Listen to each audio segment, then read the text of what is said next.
70% आबादी तो गांव में निवास करती है, तो गांव की आबादी के बारे में भी सोचना होगा कि उनका जीवन कैसे बदले। ये मेरी मांग भी है कि पुरानी पेंशन को भी अध्यक्ष जी बहाल किया जाए। जो कर्मचारी देश की सेवा में लगे हैं उनका भी सम्मान होना चाहिए।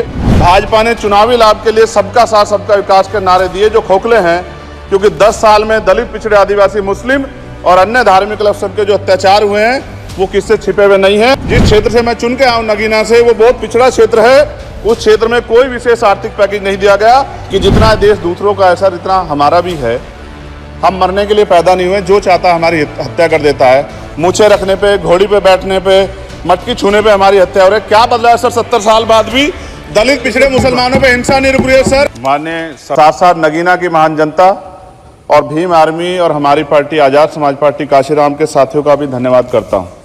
इसके बाद अपने कुल गुरु जगत गुरु सदगुरु रविदास जी महाराज को भी मैं नमन करता हूं, जिन्होंने दुनिया को लगभग 600 साल पहले बेगमपुरा शहर के रूप में दुनिया का सबसे महान लोकतांत्रिक दर्शन दिया।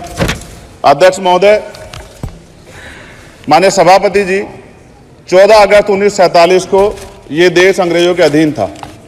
15 अगस्त 1947 को हम लोग आज़ाद हुए। 16 अगस्त 1947 को देश आज़ादी में था, लेकिन धन धरती राजपाट में बंटवारा नहीं हुआ। जो साधन संसाधन थे उनमें बंटवारा सही रूप से न होने के कारण एक बहुत बड़ी आबादी सुविधाओं से वंचित और सम्मान से वंचित रह गई। उनको सम्मान देने के लिए और अंतिम व्यक्ति तक सुविधाएं पहुंचे, इसके लिए लोकतंत्र की व्यवस्था हुई। लेकिन आज़ादी के 70 साल बाद भी हम कहाँ खड़े हैं, इस पर ये चिंता का विषय है। मैं मानता हूँ कि सामाजिक न्याय तभी होगा माननीय सभापति जी, जब जातीय जनगणना पूरी होगी और जातीय जनगणना कराई जाएगी और साथ साथ संख्या के आधार पर आरक्षण जो है वंचित वर्गों का बढ़ाया जाएगा। उसके साथ साथ जब राष्ट्रपति जी अभिभाषण पे बात रख रही थी तो उन्होंने शहरी और ग्रामीण क्षेत्रों के विकास की बात कही और ये भी कहा कि दुनिया में सबसे उत्तम शहर हमारे यहाँ बने। लेकिन माननीय सभापति जी, 70% आबादी तो गांव में निवास करती है, तो गांव की आबादी के बारे में भी सोचना होगा कि उनका जीवन कैसे बदले। माननीय सभापति जी, उस शैक्षणिक संस्थानों में बहुजन समाज के जो छात्र हैं उनके साथ कास्ट एट्रोसिटी हो रही है, निरंतर उनकी हत्या हो रही है। साथ साथ जो सरकारी कर्मचारी हैं दफ्तरों में, उनके साथ भी जो SC ST OBC और मुस्लिम और अन्य धार्मिक अल्पसंख्यक, उनके साथ भी माननीय सभापति जी जातिगत और धार्मिक जो है शोषण किया जा रहा है। इसलिए मेरी मांग भी है कि पुरानी पेंशन को भी अध्यक्ष जी बहाल किया जाए। जो कर्मचारी देश की सेवा में लगे हैं उनका भी सम्मान होना चाहिए। साथ साथ सभापति जी, भाजपा ने चुनावी लाभ के लिए सबका साथ सबका विकास के नारे दिए जो खोखले हैं, क्योंकि 10 साल में दलित, पिछड़े, आदिवासी, मुस्लिम और अन्य धार्मिक अल्पसंख्यक के जो अत्याचार हुए हैं वो किससे छिपे हुए नहीं है। ये गलत है, ये बंद होना चाहिए। सभापति महोदय जी, महामहिम राष्ट्रपति जी के अभिभाषण में निजी क्षेत्रों में SC ST OBC को रिजर्वेशन देने का कोई उल्लेख नहीं हुआ है, जो कि आज चर्चा का विषय, क्योंकि 98% प्राइवेट सेक्टर है, 2% सरकारी सेक्टर है, तो 98% प्राइवेट सेक्टर में भी हमारी हिस्सेदारी की बात होनी चाहिए। माननीय सभापति जी, आशा कार्यकर्ताओं, आंगनबाड़ी वर्करों, भोजन माताओं के वेतन वृद्धि पे भी कोई उल्लेख नहीं हुआ है, वो भी अभी नंगे, उन पर भी सोचना पड़ेगा। माननीय सभापति जी, जिस क्षेत्र से मैं चुन के आऊँ नगीना से, वो बहुत पिछड़ा क्षेत्र है। उस क्षेत्र में कोई विशेष आर्थिक पैकेज नहीं दिया गया, रोजगार की सेवाएं नहीं है, नौजवान पलायन करता है।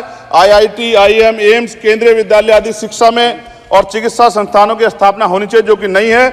और माननीय सभापति जी, मानसून सत्र आ गया है, मेरा क्षेत्र बाढ़ से बहुत प्रभावित है, इसलिए मैं आपसे आग्रह करूंगा कि वहां के लोगों को बाढ़ से निजात दिलाई जाए।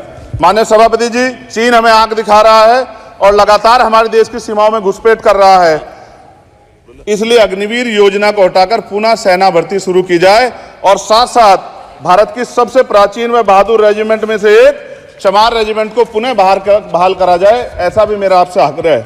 माननीय सभापति जी, पिछले सारे प्रधानमंत्रियों ने मिलकर जितना कर्ज लिया है उससे दुगना कर्ज हमारे वर्तमान के प्रधानमंत्री जी ने लिया है। किसान अगर अपना कर्ज माफ कराने के लिए जाता है तो लाठी झेलनी पड़ती है, जबकि सरकार ने धन्ना सेठों का 15 लाख करोड़ रुपया माफ किया है।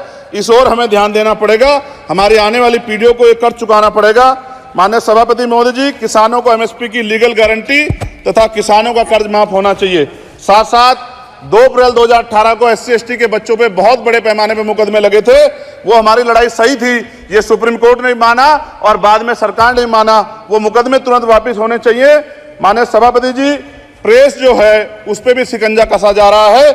जो पत्रकार सरकार खिलाफ बोलता है नौकरी से हाथ धोना पड़ता है, और सोशल मीडिया हमारा हथियार है, उस पर तरह तरह के प्रतिबंध लगाए जा रहे हैं और विरोध करने वालों को सोशल मीडिया हैंडल भी सस्पेंड करा दिए जा रहे हैं। साथ साथ सभापति जी, पेपर लीक और परीक्षाओं के कैंसिल होने से देश के नौजवानों का भविष्य खतरे में है। नीट, यूपी सिपाही भर्ती सभापति जी और 69,000 शिक्षक भर्ती में आरक्षण घोटाला हुआ है, कोई पूछने वाला नहीं, खून के आंसू रो रहे हैं बच्चे, बेरोजगारी का दंश युवा झेल रहे हैं। इसलिए मेरा आग्रह है कि युवाओं के लिए कृपया समाप्त करें चंद्रशेखर। माननीय सभापति जी, मैं पहली बार बोल रहा हूं, आप कहेंगे मैं बैठ जाऊंगा, मैं आपकी बात, मैं संवैधानिक मर्यादा का पालन करूंगा, मगर हम तो माननीय सभापति जी सुन ही रहे हैं। आप बोलिए, 1 मिनट। धन्यवाद एक मिनट और बोलिए। अध्यक्ष सभापति जी, नारी सम्मान की बात करने वाली सरकार, हमने मणिपुर देखा सर, हमने पहलवान बेटियों का हर्ष देखा सर, और हमने सर हाथरस की बेटी का हर्ष देखा सर, और हाथरस के परिवार को जो वादा किया था सरकार ने वो भी पूरा नहीं किया। और महिलाओं में भी, स्पेशली दलित, पिछड़े और मुस्लिम वर्ग की, आदिवासी वर्ग की महिलाओं के साथ आज भी एनसीआरबी का डाटा कहता है सर जो जुल्म हो रहा है वो सहनीय नहीं है सर। साथ साथ कोविड में तैरती, हमने कोविड में बहुत सुना सर, कोविड में तैरती लाशें भी गंगा में हमने देखी है सर, और मजदूरों का हाल भी हमने देखा है। सभापति जी बस सब समाप्त कर रहा हूं। नोटबंदी पे छोटे मजले उद्योग की जो कमर टूटी वो भी हमने देखी है।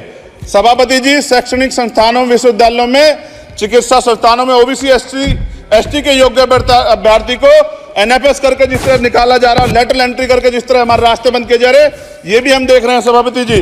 साथ साथ मेरा ये कहना है सर, ये सबका इशू है कि प्राइवेट कर्मचारी सर और सरकारी भी कई जगह पे 8 से ज्यादा घंटों से काम करते हैं, और उनको जो सर उचित वेतन भी नहीं मिलता, तो न्यूनतम वेतन 20,000 रुपए तय हो और 24 घंटे की ड्यूटी। उदाहरण के तौर पर यूपी पुलिस सर बहुत पूरा काम करते हैं वो लोग, वो राज्य के विषय हैं। आप सर मैं आपके राज्य सरकार के लिए भी आपके संज्ञान में डाल रहा हूं विषय सर। पुलिस सब जगह है सर, लेकिन सवाल ये है सर, बहुत पसीना बातें हैं, 8 घंटे की ड्यूटी और वेतन विसंगति, वोटर स्कीम से उनको जो बाहर किया जाए।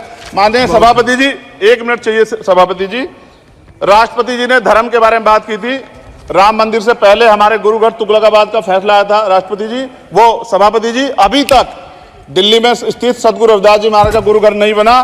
साथ साथ सभापति जी, अपनी बात को खत्म करते हुए मैं आपसे कहना चाहता हूं कि जितना देश दूसरों का है सर, इतना हमारा भी है। हम मरने के लिए पैदा नहीं हुए, जो चाहता है हमारी हत्या कर देता है। मूछें रखने पे, घोड़ी पे बैठने पे, मटकी छूने पे हमारी हत्या हो रही है। क्या बदला है सर? 70 साल बाद भी दलित, पिछड़े, मुसलमानों पे हिंसा नहीं रुक रही है सर। मेरा आपसे संरक्षण के साथ ये आग्रह है कि इन घटनाओं को रोका जाए, और देश किसी की बपोती नहीं है, देश संविधान से चलता है सर, और संविधान से चलेगा। संविधान छेड़खानी